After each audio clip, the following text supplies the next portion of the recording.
A liturgia de hoje nos convida a refletir sobre a importância da missão na igreja, principalmente no Evangelho, em que o envio é mais evidenciado na figura dos 72 discípulos.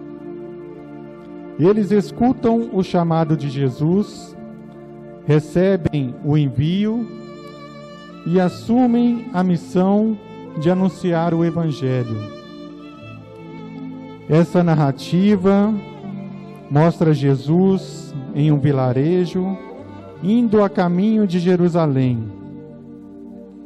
E durante essa caminhada física e espiritual de Jesus, ele vai aos poucos revelando o projeto do seu Pai e preparando os discípulos a continuarem a missão de levar o Evangelho aos homens, mulheres e crianças após a sua partida. E para anunciar essa boa nova, eles devem ser simples, mas terem o essencial, que é o amor pelo Evangelho. Mas por que Lucas narra que Jesus nomeia 72 discípulos? Jesus não havia já anunciado e nomeado os 12 apóstolos? Lucas quer nos propor uma reflexão sobre a missão da igreja, não apenas naquele tempo, mas também nos dias atuais. Nós, batizados e batizadas, formamos essa igreja e temos o compromisso de anunciar o Evangelho. O Papa Francisco vem insistindo muito, desde o primeiro ano do seu mandato, que nós precisamos ser uma igreja em saída, uma igreja que vai ao encontro das pessoas. Lucas narra que os discípulos serão enviados como cordeiro no meio de lobos e que em muitos lugares o Evangelho não será bem recebido, porque a palavra de Deus provoca uma mudança de vida e muitos não estão dispostos a seguir o Evangelho. E que também não devem levar consigo bolsa, nem túnica e nem sandálias.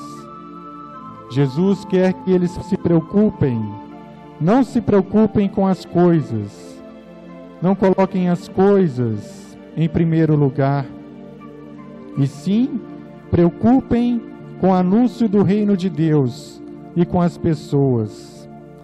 Jesus quer dos 72 discípulos e de nós tenhamos empatia com as situações vividas por essas pessoas, sentindo as suas alegrias, suas dores e seus sofrimentos.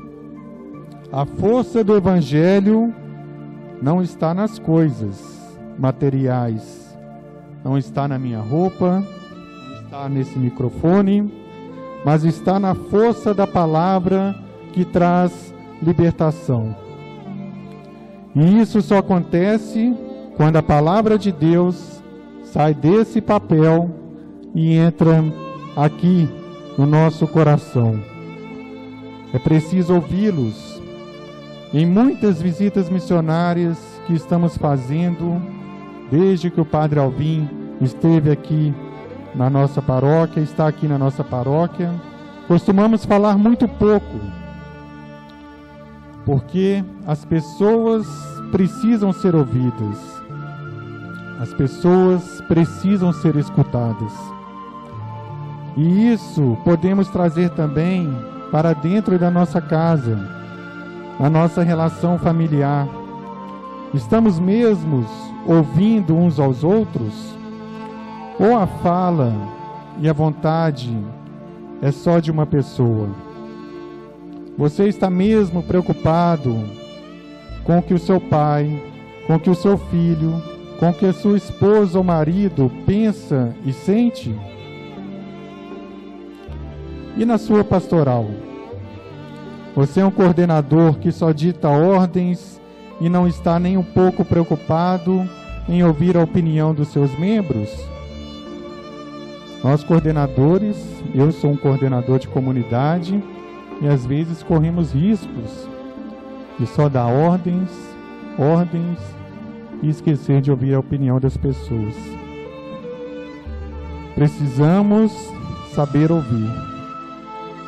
E Jesus continua dizendo que a mensagem que os discípulos devem anunciar é a paz, porque o reino de Deus está próximo, que teremos um mundo novo, de fraternidade, de harmonia com Deus, de bem-estar e justiça.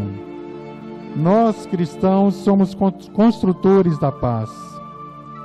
Devemos anunciá-la não só com palavras, mas também com gestos concretos. Mas Jesus adverte: aqueles que rejeitarem a palavra de Deus não terão a paz por se mostrarem autossuficientes. Vocês já devem ter ouvido aquela frase: a minha vida está um inferno, a minha família está um inferno, ou às vezes até a minha pastoral está um inferno. Se a gente se sente dessa forma, se a gente acha que a nossa vida está um inferno, é preciso que a gente busque a palavra de Deus. Às vezes a gente lê, mas às vezes a gente não consegue trazer para dentro de nós. E a palavra de Deus, ela transforma uma pessoa e uma família e toda uma sociedade. Os últimos versículos desse evangelho mostram o resultado dos missionários. As serpentes e escorpiões, que são símbolos da força do mal e que envenenam e paralisam a vida do homem, são pisadas. A queda de Satanás que Jesus fala mostra que o reino do mal começa a desabar e a paz volta a ser construída. Mas Jesus alerta os seus discípulos para não se vangloriarem. Assim como o apóstolo Paulo, na carta aos Gálatas, também exorta a comunidade para se vangloriarem da cruz de Cristo. É nela que nos tornamos um homem novo, símbolo que representa a morte para o egoísmo e o nascimento para o amor. Pegando um gancho para essa leitura de Paulo, do que nós temos nos vangloriado? Do nosso carro, da nossa casa, da nossa conta bancária, dos diplomas universitários que temos, do sucesso profissional, ou são os nossos gestos de amor, de partilha, de doação e a luta pela paz? Como um cristão pode contribuir com o reino de Deus se ele continua odiando o próximo? Para terminar a nossa reflexão, a primeira leitura nos mostra um profeta animando o povo de Jerusalém que tinham acabado de sair do exílio da Babilônia. Eles estavam vivendo em profunda miséria, procurando reconstruir as suas vidas, mas tudo era muito lento e ainda eram atacados pelos inimigos, fazendo-os perderem a força para reconstruir a sua vida e fazendo-os perder a esperança. E a missão do profeta, e também nossa, é de consolar esse povo sofrido, angustiado, animando-os a restaurar a cidade e convidando os habitantes de Jerusalém a se alegrarem. E ele usa a mensagem de uma mãe que amamenta o seu filho. E ele escreve assim: a fim de vos amamentar a saciedade em seu seio que consola, fim de que sugueis com delícias seus peitos generosos.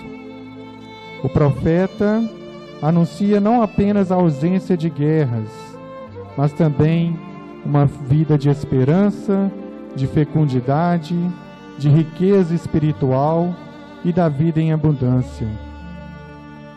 Essa mensagem também é dirigida a nós. Um cristão não pode viver com medo e com angústia.